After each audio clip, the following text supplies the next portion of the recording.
नमस्कार जेंटलमैन, स्वागत है आपका। मैं हूं योगेंद्र, आप देख रहे हैं बड़ी खबर। बड़ी खबर में हम बात करेंगे देश के सबसे बड़े प्रदेश जहां 403 विधानसभा सीट के लिए ये कहूं कि सारे पासे हर पार्टी को फेंकने हैं, टिकट डिक्लेयर करना शुरू कर दिया है। कांग्रेस ने करीब 150 प्रत्याशियों की सूची जारी कर दी है। महिलाओं को काफी महत्व दिया गया है। समाजवादी पार्टी और बीजेपी दूसरे दल अपने मंथन में लगे हुए हैं। जल्द ही उनकी भी सूचियां जारी होंगी, लेकिन इससे पहले आने जाने का सिलसिला एक बार फिर देखा गया। तो चलिए, हमारे साथ चर्चा में मौजूद हैं सृष्टि सिंह जी, कांग्रेस से हमारे साथ जुड़ी हुई हैं।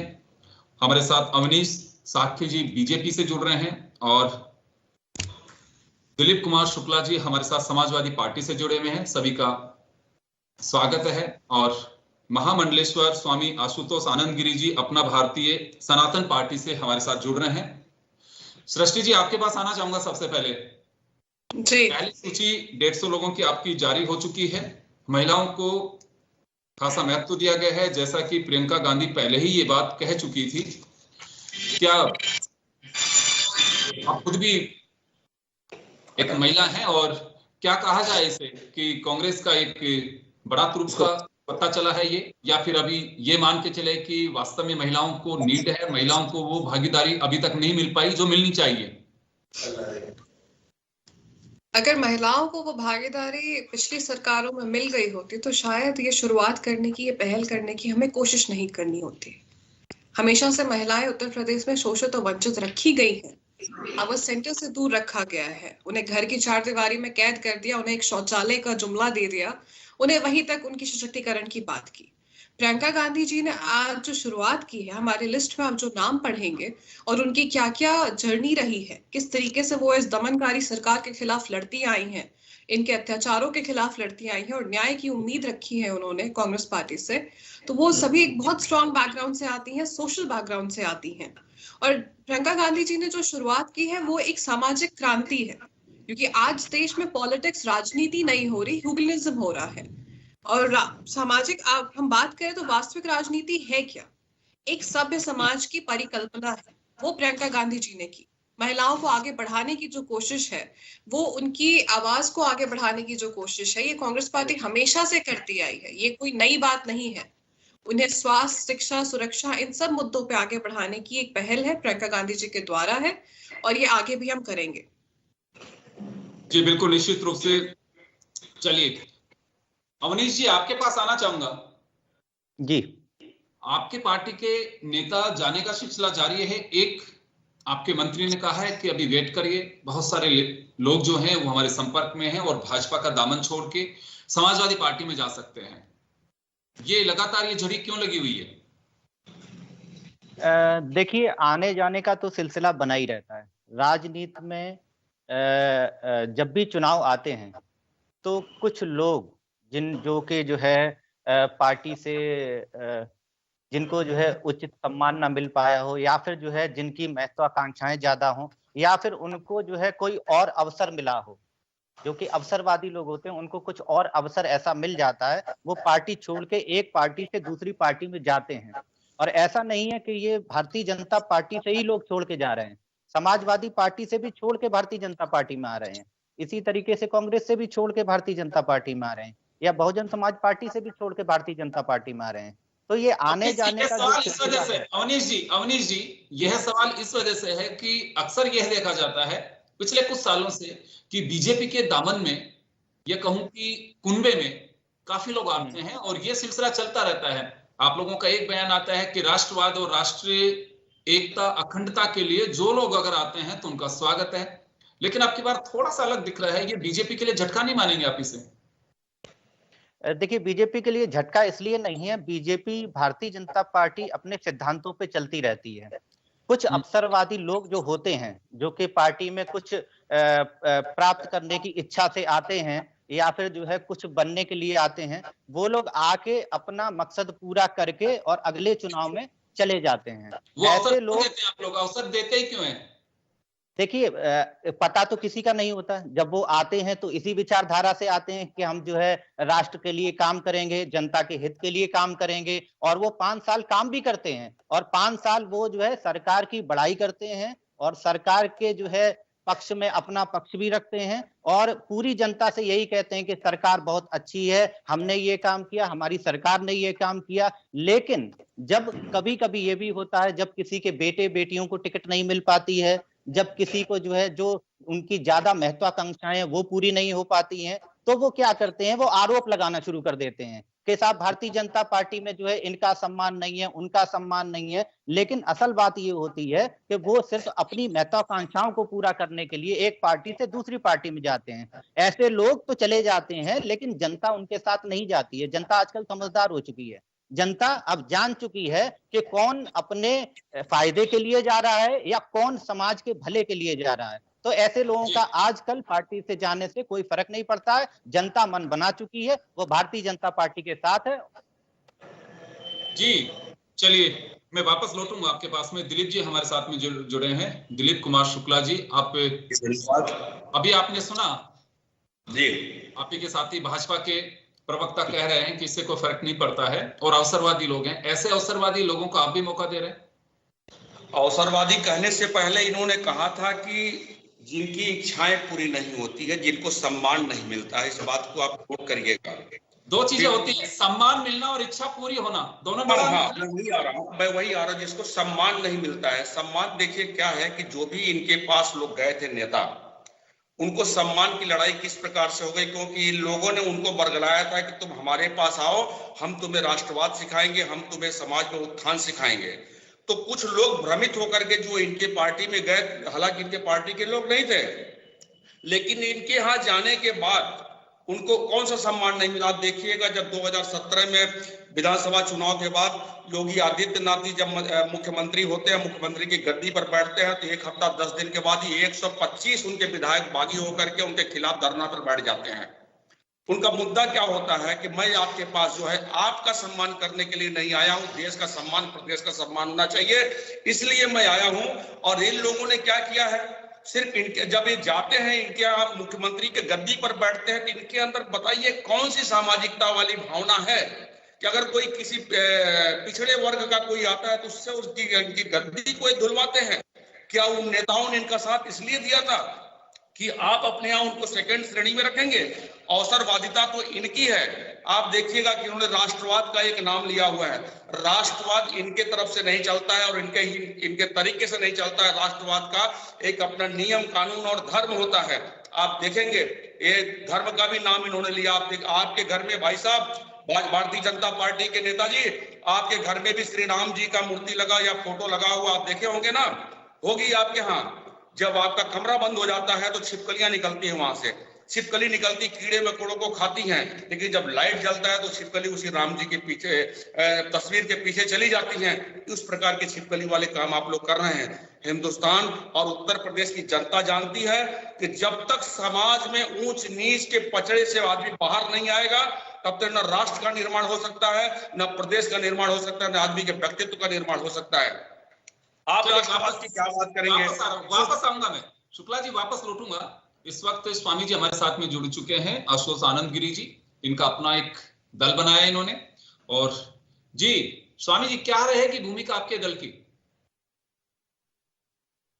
अपना जो नाम है, नाम तो आप सुन रहे हैं, अपना भारतीय सनातन पार्टी आपने बनाई है। जी जी बनाई हुई है। तो इसका मेन है कि सनातन धर्म को मजबूत करना है और सनातन धर्म में समानता है, इसमें सबके लिए स्थान है, सबके लिए काम है। और जो जो इससे जुड़ेंगे और उन सब को मेन है कि सबको रोजगार मिले। जो भी कानून बनता है देश में तो सबके लिए समान है। आज बहुत से कानून है जो हमारे देश में समान नहीं, तो हम इन सब विषयों को लेकर के हम प्रकाश करेंगे और इन सब विषयों को लेकर के आए कि समानता हो, जो भी मिले वो सबको समान मिले। जी, लेकिन आप भी एक सन्यासी हैं और आप सबकी समानता की बात कर रहे हैं। योगी आदित्यनाथ हैं, वह भी यही कह रहे हैं, आपकी बरादरी से है। तो आप लोगों का आपस में कोई कोलैबोरेशन नहीं हो पा रहा? हाँ है हमारा योगी जी से समझौता ही है।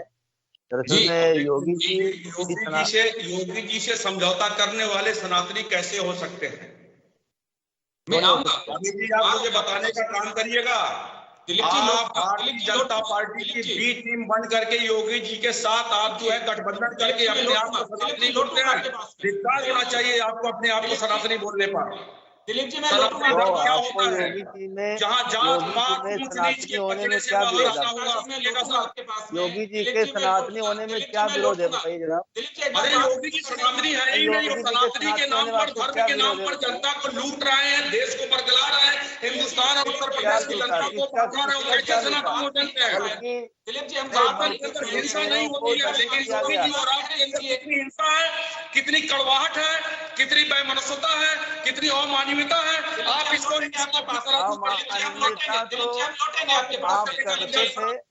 लौटिएगा नहीं है। आप देखिएगा चुनाव होगा, बेरोजगारी के नाम पर होगा, महिला सुरक्षा के नाम पर होगा, जो कर्मचारी लोग अभी है, इससे पहले कभी क्या आप बात कर लीजिए। सुनिएगा, योगी आदित्यनाथ जी के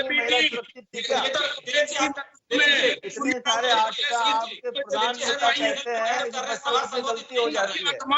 पूछेंगी वाले को सपोर्ट करते हैं, आप कैसे कर सकते हैं कि महिला सुरक्षित से आपके प्रदेश की गद्दी से आप उखाड़ फेंकने का काम करेंगे। आपने बोलने दीजिए, आपका नंबर आएगा जब आपके पास हम लौटेंगे, उन्हें अपनी बात कहने दीजिए।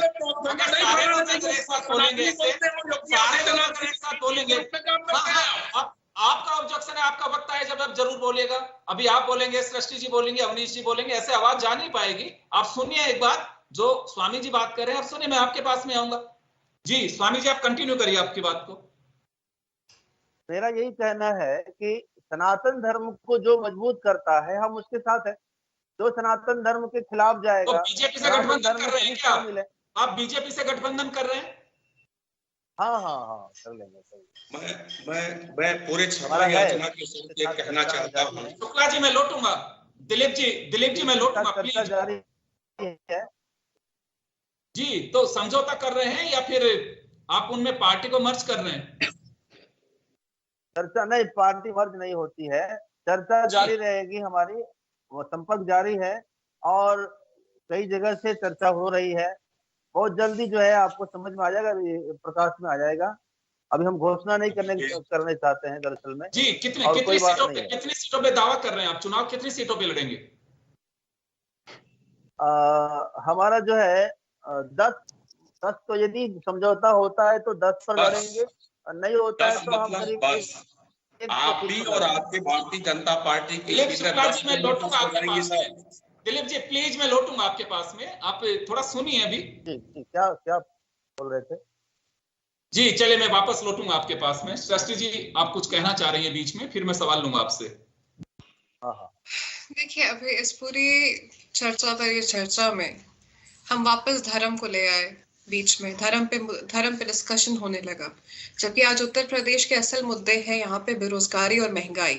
अगर किसी एक पार्टी को ये लगता है कि वो धर्म के नाम पे किसी से समझौता करेगी, छिपकली बन गए हैं लोग, कीड़े मकोड़े और इंसानियत को खाने के बाद ये लोग रामचंद्र जी के पार्टी के पीछे घुस जाते हैं। जो अपने आप बोलेंगे फिर दूसरा आपको नहीं बोलने देगा। थोड़ा क्षमा याचना के साथ कहना चाहता हूं आपके पास में, प्लीज ऐसे नहीं दिलीप जी, नो ऐसे नहीं चलेगा दिलीप जी, ऐसे नहीं। वो सृष्टि जी अपनी बात कह रही हैं, आप अपनी बात कहिएगा जब आएंगे। ऐसे सब अपनी अपनी बारी में बोलेंगे तो मुझे लगता है कि आपकी बात कह पाएंगे आप। जी कंटिन्यू करिए सृष्टि जी। देखिए, धर्म की राजनीति पहली बात एक लोकतांत्रिक देश में होनी नहीं चाहिए, और अगर आपको धर्म के नाम पे राजनीति करनी है, कृपया करके मठ के चुनाव में जाके हिस्सेदारी लीजिए।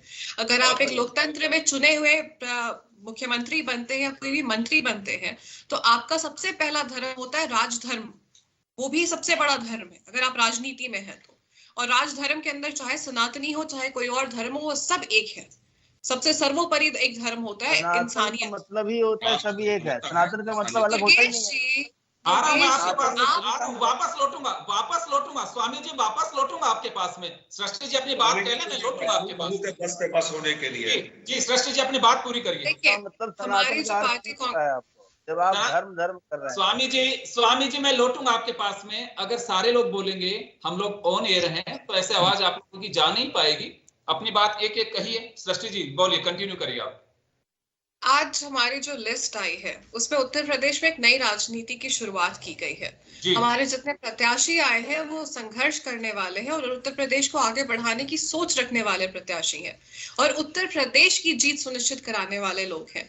हमारी अब लिस्ट उठा के देखेंगे, उसमें नई ऊर्जा, युवा ऊर्जा और महिला सशक्तिकरण एवं सामाजिक न्याय की बुलंद आवाज के प्रतीक लोग हैं, जिन्होंने इस दमनकारी सरकार के खिलाफ लड़ाई लड़ी है और आगे भी लड़ना चाहेंगे और उत्तर प्रदेश की जो ये 32 साल बदहाली रही है उसको बदलने की वो एक दृढ़ संकल्प करके आए हैं। यहाँ पे उसको जड़ से उखाड़ फेंकने के लिए आए हैं।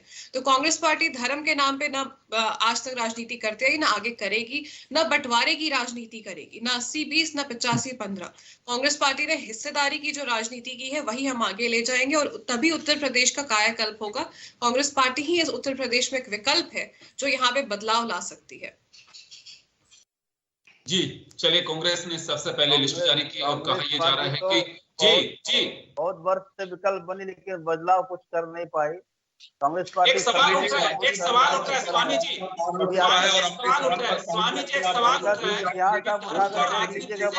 जाना चाहिए स्वामी जी, राष्ट्र धर्म एक सवाल उठ रहा है स्वामी जी, स्वामी जी एक सवाल उठ रहा है, को फेंकने की स्वामी जी एक सवाल उठ रहा है, स्वामी जी सुनिए, धर्म के नाम पर आप राष्ट्रों का काम करते हैं, इंसानियत के नाम से आप हिंसा फैलाने का काम करते हैं। अलग करने की मांग उठ रही है, धर्म को राजनीति से अलग रखा जाए, यह मांग तमाम विरोधी दल उठा रहे हैं। तो राजनीति और धर्म को मिक्स क्यों किया जा रहा है? उसके बिना इनका रोटी सीखने वाला नहीं है सर। मैं लौटूंगा आपके पास में जी। हमारे में देखिए, अपना भारतीय सनातन पार्टी, यहाँ धर्म तो लिखा ही नहीं हमने। आप धर्म को जबरदस्ती लगा रहे बीच में जी। धर्म की परिभाषा क्या है स्वामी जी, कृपया बताने का कोशिश करेंगे। चलिए इसी बीच में परिभाषा को परिभाषित करिएगा स्वामी जी। चलिए अवनीश जी से एक सवाल होगा, वो है इसी से जुड़ा आपसे सवाल है, हम जीवन में धारण करते हैं। जब तक आप राजनीति को अपने धर्म से बाहर नहीं करेंगे तब तक आप जो है समाज को और आप जो है किसी भी धर्म को जो है आप परिभाषित नहीं कर पाएंगे। हमलावर है कि बीजेपी धर्म को आड़ लेकर, धर्म की आड़ लेकर के और सत्ता हासिल करती है। ये धर्म के नाम पे जो गुंडागर्दी करने वाले लोग हैं। दिक्कत क्या है बताइए? सबसे पहले मैं ये अनुरोध करूंगा कि सभी लोग अगर शांति से बात सुन सकें तो मैं अपनी बात बोलूं, ठीक है? यहाँ पे कोई गुंडागर्दी दिखाने का कंपटीशन नहीं चल रहा है। शांति से आप सभी लोग, शांति से सभी लोग अगर बात सुन पाए तो ठीक है, तो मैं जवाब दूं। और अगर आप हमको बोलने ही नहीं देंगे, अगर आप बोलने ही नहीं देंगे, ठोकरों पर रखते हैं, उनके मान सम्मान के साथ खिलवाड़ करते हैं और शांति की बात करते हैं। जिस तरीके जी अवनीश जी अपनी बात पूरी बोलिए आप बोलिए, अवनीश जी बोलिए। बिल्कुल जी, देखिए जो धर्म की बात कही है उसका मैं उत्तर एकदम अंत में दूंगा। उससे पहले कुछ सवाल उठे थे उनका मैं उत्तर नहीं, इसलिए अंत में आप देंगे। बार बोल रहे हैं, आप अगर बोलने देंगे तो उत्तर दूंगा ना। उत्तर तो बिल्कुल हमारे पास में है, लेकिन बात यह है कि आपकी जो परंपरा रही है न किसी को बोलने देने की, आप तो जो ऐसा लग रहा है चैनल पे भी गुंडागर्दी दिखा रहे हैं। चैनल पे अगर गुंडागर्दी दिखाएंगे तो कैसे इंसान बोलेगा? अब एक एक करके जो है आप सवाल के जवाब सुन लीजिए। पहली चीज सुनिए, अब आप सुनिए। पहली चीज, आपने सम्मान की बात कही है। समाजवादी पार्टी अगर सम्मान की बात करती है तो महान दल के साथ आपका गठबंधन है। फर्रुखाबाद में भी उसकी रैली हुई थी, और लेकिन फिर भी सवालों का जवाब तो सुनिए, सवालों का जवाब सुनिए। बोलिए आप बोलिए। आप ही के सवालों पे बोल रहा हूं। आपने अभी सम्मान की बात की थी। आपका समाजवादी पार्टी का महान दल से गठबंधन है। फर्रुखाबाद में आपकी रैली हुई। आपका नहीं था क्या? नहीं, आपका क्यों टूट गया? नहीं, आपका क्यों टूट गया? आपने हिंदुस्तान के कम से कम, सुनिएगा सर, उत्तर प्रदेश में कम से कम 20 से 25 पार्टियों से आपका गठबंधन था। आप करेंगे तो रासलीला होता है। आप बोलेंगे तो करेंगे वो सही है, और बाकी हिंदुस्तान की कोई राजनीतिक पार्टी करेगी तो पाप हो जाता है क्या? तो आप मेरी बात, आप अपनी कथनी और करनी में फर्क रखिए। उत्तर प्रदेश की जनता आपको 10 में पास करने के लिए तैयार है।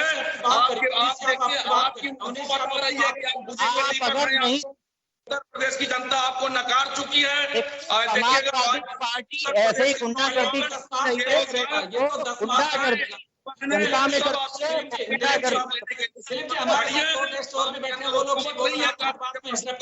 देंगे। भारतीय जनता पार्टी के लोग हैं, आप बस देखिएगा 10 मार्च को आप उत्तर प्रदेश की धरती में नजर नहीं आने वाले हैं। और आप दूसरे को बोलने नहीं दे रहे हैं, ऐसे बात ही नहीं हो पाएगी। आप अकेले बोले जा रहे हैं, ये सभा नहीं है, एक चैनल पे हम डिबेट कर रहे हैं। आप अपनी बात कहिए जब अवसर आए। आप हर व्यक्ति के बीच में बोल रहे हैं, ऐसे कैसे रास्ते में लोग बात कर रहे हैं, क्यों बार-बार धर्म और समाज ऐसे नहीं बोलने देंगे, ऐसे नहीं बोलने देंगे। आप बोलने तो दीजिए उनको, आपने सवाल खड़े किए तो जवाब नहीं देंगे उसका। अरे तो धर्म और राष्ट्र को सर सही रास्ते पर लेकर के बात करें ना। आपका जब वक्त आएगा, आपका जब वक्त आएगा। देखिए ये 10 मार्च पहले आप अपने सवालों के जवाब ले लीजिए, उसके बाद में धर्म के आपके प्रश्नों पे भी आऊंगा। बात हो रही थी सम्मान की, आपका जो है गठबंधन है महान दल से, उसमें कोई समस्या नहीं है। मैं ये नहीं कह रहा हूँ गठबंधन बुरी चीज है, आपका गठबंधन है महान दल से। महान दल की रैली समय कम है, मेरे पास में समय कम है, आप अपनी बात को एक मिनट में अपनी बात खत्म कर दूं। एक महान दल की आपकी रैली फरखाबाद में हुई और महान दल की रैली में आपके लोगों ने ऐसी गुंडाई दिखाई कि वहां पे राष्ट्रीय अध्यक्ष के सामने गालियां दी। ठीक है, ये आपके सम्मान देने का तरीका है, ये आपके सम्मान देने का तरीका है। दूसरा सुन लीजिए, दूसरा सुन लीजिए, दूसरा सुन लीजिए। आपके यहाँ पे सुनिए, आपके यहाँ पे परिवारवाद इतना हावी है, आपके यहाँ पे परिवारवाद इतना हावी है। अखिलेश यादव जी के समाजवादी पार्टी जो पताका लहरा करके छोड़ेगी। आप अमित शाह सुनिएगा सर, अमित शाह और मोदी जी और योगी जी, ये 3 लोग इकट्ठा होकर के जितनी भीड़ नहीं इकट्ठा कर पा रहे हैं, 1 महीने से आप लोगों का जो मंथन चलता रहता है, कोशिश चलता रहता है। मैं माफी चाहूंगा तमाम अतिथियों को, समय का अभाव मैं रोकना चाहूंगा, मैं रोकना चाहूंगा समय का अभाव। आप क्या बात करेंगे? आप इसको हाईजैक करने की कोशिश कर रहे हैं, ये संभव नहीं है। आप हर गेस्ट के बीच में आप बोल करके उसे हाईजैक करने की कोशिश कर रहे हैं। आई थिंक ये भारतीय जनता पार्टी वालों के लिए यही जुबान का तरीका नहीं है। मैं माफी चाहूंगा, तमाम अतिथियों को रोकना चाहूंगा। और चलिए, उत्तर प्रदेश की सियासत इसी तरह से परवान पे है। उत्तर भारत ठंडी लहर की चपेट में है, लेकिन सियासी पारा चढ़ा हुआ है और जैसे जैसे वक्त आएगा हम आप तक पहुंचाने की पूरी कोशिश करेंगे। और उम्मीद होगी कि अगले पैनल के साथ में जब हम लौटेंगे तो आप लोग अपनी बात सही तरीके से कह पाएंगे, क्योंकि सब लोग अगर एक साथ बोलेंगे तो बात नहीं जा पाएगी, वो एक गलत मैसेज भी जाता है। चलिए, बहुत बहुत शुक्रिया तमाम अतिथियों का। बड़ी खबर में इतना ही, दीजिए इजाजत, नमस्कार। उत्तर प्रदेश